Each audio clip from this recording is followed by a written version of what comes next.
Salut à tous, bienvenue dans cette nouvelle vidéo. Nono est avec nous, salut Nono.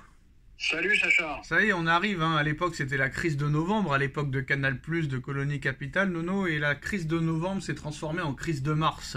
Depuis 2017 maintenant, et l'arrivée de Emery, après Tuchel, après Pochettino, après Galtier, maintenant c'est Enrique, et il y a la crise de mars, Nono, la crise de mars qui commence un petit peu avec février, et là, ça commence un petit peu en janvier déjà.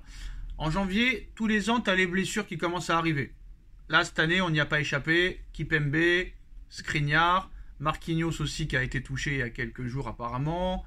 Et peut-être d'autres blessures à arriver. Les cartons rouges aussi, les suspensions aussi. Là, on est dans le processus, Nono. Février, on va voir comment ça va se passer. Match contre Brest en Coupe de France. On a vu comment c'était difficile hier. Et après, au mois de mars, comme d'habitude, élimination en Ligue des Champions. Alors avant, c'était la crise de novembre. Hein, tu l'as connue, Nono. Et depuis 2017, c'est la crise du mois de mars. Est-ce que cette année, il y aura une crise du mois de mars, Nono? Eh ben, on va pas aller jusqu'à là, on va pas la souhaiter, mais il y a de fortes chances qu'elle arrive, hein, vu ce qu'on voit ces derniers temps, vu le contenu qu'on voit ces derniers temps, eh ben, tout n'est pas impossible, hein. Tout n'est pas impossible, la crise de mars, Nono, la crise de mars qui va te faire manger des mars si ça continue, hein. Mais des vrais mars, là. Ah, ben là, s'il y a une crise en mars, je mangerai des mars, ça je te rassure. S'il y a la crise en mars, je mangerai des mars et j'irai sur Mars. C'est ça, Nono? Oh, t'es un poète, Sacha, t'es un poète, je crois. Et après, je me vengerai contre Marseille. Ah, bon. Arrête les vidéos sur le foot, t'es un poète. Fais autre chose. Un génie incompris. Un génie incompris, Nono, hein. Oui. Malheureusement, peut-être qu'un jour ça paiera. Bon, au moins, ce que j'ai aimé hier, Nono, c'est que Luis Enrique n'a pas fait comme les Galtier, comme les Pochettino. Il a avoué que hier c'était un match catastrophique et que malheureusement ça pourrait se reproduire dans les prochains matchs. Au moins, ça c'est bien. Il dit que aucun entraîneur n'aime perdre. C'est-à-dire que hier il a fait comme si le PSG avait perdu. Quand on perd et qu'on ne peut pas contrôler le match, c'est frustrant. On a fait match nul, c'est aussi une preuve que le match de Coupe de France va être très difficile. Cela fait 2 fois que Brest remonte le score contre nous. Mais on n'a pas bien joué hier et c'est possible que ça arrive dans les prochains matchs. Ça veut dire quoi? C'est possible que ça réarrive. Ça veut dire que le mec, il n'a pas confiance du tout en son effectif? Eh ben, j'ai l'impression qu'il a perdu confiance en son effectif. Et puis, qu'est-ce que tu veux que je te dise? Qu'est-ce que tu voulais qu'il dise d'autre? Il peut pas dire autre chose. Ah bah il peut faire comme les... Il peut faire la langue de bois comme les Pochettino, les Galtier, les Tuchel. J'ai vu de très belles choses, j'ai vu un bon match, on a bien joué. C'est ce que faisaient Pochettino, Tuchel et Galtier, hein, même quand c'était mauvais. Oui. Évidemment que je suis énervé parce que je n'ai pas envie que ça se reproduise. C'est l'une des meilleures équipes du championnat de France, sans aucun doute. Il dit que Brest est l'une des meilleures équipes du championnat de France, non? Eh ben, je vais te dire, ça démontre le niveau du championnat, quoi. Moi, je veux bien Brest, je veux bien. Alors là, je vais essayer de te piéger. Est-ce que tu peux me citer 5 joueurs de Brest, comme ça, vite fait? J'en suis incapable. Eh ben voilà.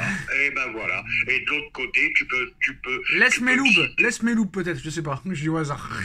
Voilà, laisse Meloub. Et encore, je suis pas sûr.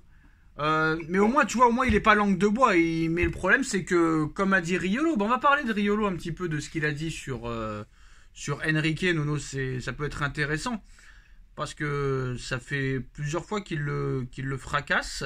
Et là, à juste titre, parce que hier on en a parlé, hein, on a vu qu'il a fait n'importe quoi hier. Mais bon, ça, il va pas l'avouer.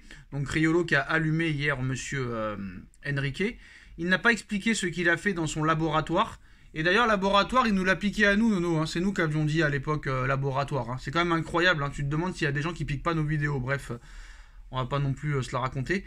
Face à Luis Enrique, nous sommes tous ignorants, moi probablement un peu plus. Hernandez a joué toute la saison arrière-gauche, n'est-ce pas? Et Beraldo est venu pour jouer dans l'axe. Mais ce soir, dans une composition en 4-2-3-1, assez originale par rapport au standard de Luis Enrique, il met Hernandez dans l'axe et Beraldo à gauche. Ok, très bien, pourquoi pas. Celui qui joue 10, c'est Asensio. On pensait qu'il pouvait être faux neuf ou sur le côté, mais comme il faut être imprévisible pour les autres, je me demande parfois, même si les joueurs ne sont pas surpris de la méthode Enrique, Après Kolo Muani, le pauvre, lui et Vitinha, le Marseillais, devraient faire le cercle des dépressifs de la Ligue 1. Mais pourquoi Dembélé ne joue pas hier, alors qu'il allume tout sur le côté droit, alors que l'autre rate à peu près tout?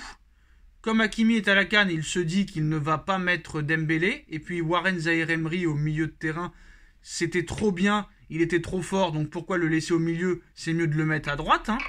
Donc tu vas aller jouer arrière droit quand tu es milieu. Tu mets un défenseur central arrière gauche et un arrière gauche défenseur central pour mettre Solaire arrière droit. C'était pas si mal, curieusement, mais non. Tu vas rester sur le banc, Warren va jouer là et on va faire autrement. On ne voit plus ce qui fait la force de Mbappé. Les débordements, il n'y en a plus. Les accélérations, il n'y en a plus. Les frappes, il n'y en a plus. En termes d'implication personnelle, c'est le plus mauvais match de la saison de Mbappé et même de l'équipe. Même quand il faisait son laboratoire, je trouvais qu'il y avait au minimum une vraie implication collective et personnelle des joueurs. Comme tout le monde est convaincu, à part moi, par le positionnement de Mbappé en neuf, on aura peut-être trouvé qu'il est génial ce soir en neuf et que Barcola, qui a fait plutôt un bon match ce soir, lui est supérieur. Je préférais quand même que ce soit Mbappé à gauche et qu'on joue avec un vrai neuf. Il n'y en a pas. 2 joueurs à 80 millions d'euros, ce n'est pas assez pour en acheter un autre. Donc on joue avec Mbappé en neuf. Si on me dit que c'est dans cette position qu'il est formidable parce qu'il fait 4 passements de jambes au milieu et qu'il rate la passe dernière, ok, j'ai entendu le parc se lever sur les dribbles de Mbappé et Barcola au milieu de terrain avant de perdre le ballon. Si c'est ça qui est formidable, si c'est ce que prépare Géo trouve tout, c'est très bien. Je n'arriverai jamais à me faire opposition de Mbappé, il raconte tout le temps les mêmes choses. Il ne dit rien parce que ça le fait chier de nous parler. Il se gratte la tête. Il bosse tellement la semaine dans son laboratoire Géo trouve tout qu'il n'a plus rien à dire le dimanche. C'est un génie, il ne parle pas. Quand il te parle, tu es idiot par rapport à lui. En seconde période, il y a eu énormément de suffisance et beaucoup de recherches de solutions individuelles parce que collectivement c'était pauvre, c'était le néant. Même en première période, puisque le premier but vient d'un exploit à 2 de Barcola avec la finition d'Asensio, ce sont des accélérations et des ballons de récupération. Je n'ai pas vu le contrôle du match. Même en première période, le message est clair. Eh ben, qu'est-ce que tu veux que je te dise? Rien à rajouter. Puis c'est tout ce qu'on a dit hier dans le débrief. Rien à rajouter. Rien à rajouter. Par contre, Nono, j'ai l'impression que là, Barcola, il le déteste. Même quand il fait un bon match, c'est impossible pour lui de... Il a été plutôt bon hier. Il a été plutôt bon. Mais je pense que ça va être comme Verratti, lui. Barcola, il l'aime pas. Il le déteste. Ah, il a Barcola dans le nez. Bon, ça, c'est un autre problème. Mais toute l'analyse qu'il a faite, on l'a fait avant lui, on l'a fait hier soir, Sacha. Quoi? On l'a fait il y a plusieurs mois, on l'a fait. Voilà, pour moi, oui, c'est vrai. Mbappé n'est pas un avant-centre, c'est un joueur de côté. Il a besoin, c'est un dévoreur d'espace. Oui, c'est vrai. Voilà. Et puis toutes ces expériences, Zaïre-Emery, latéral, etc., etc. Et il est même capable de nous le tuer à Zaïre-Emery. Il est tellement fort au milieu de terrain, qu'est-ce que tu vas le déplacer? Voilà, entièrement d'accord sur son analyse. Rien d'autre à dire. Eh ben c'est bien, on va se marrer. En tout cas, le laboratoire, c'est bien. En tout cas, je sais pas s'il veut du bien au PSG, mais la structure, elle est pas bonne. Donc on verra ce qui se passera. Et on se redonne rendez-vous dans quelques vidéos pour voir s'il y aura des renforts, Nono. Tchuss. Eh ben on verra à la suite.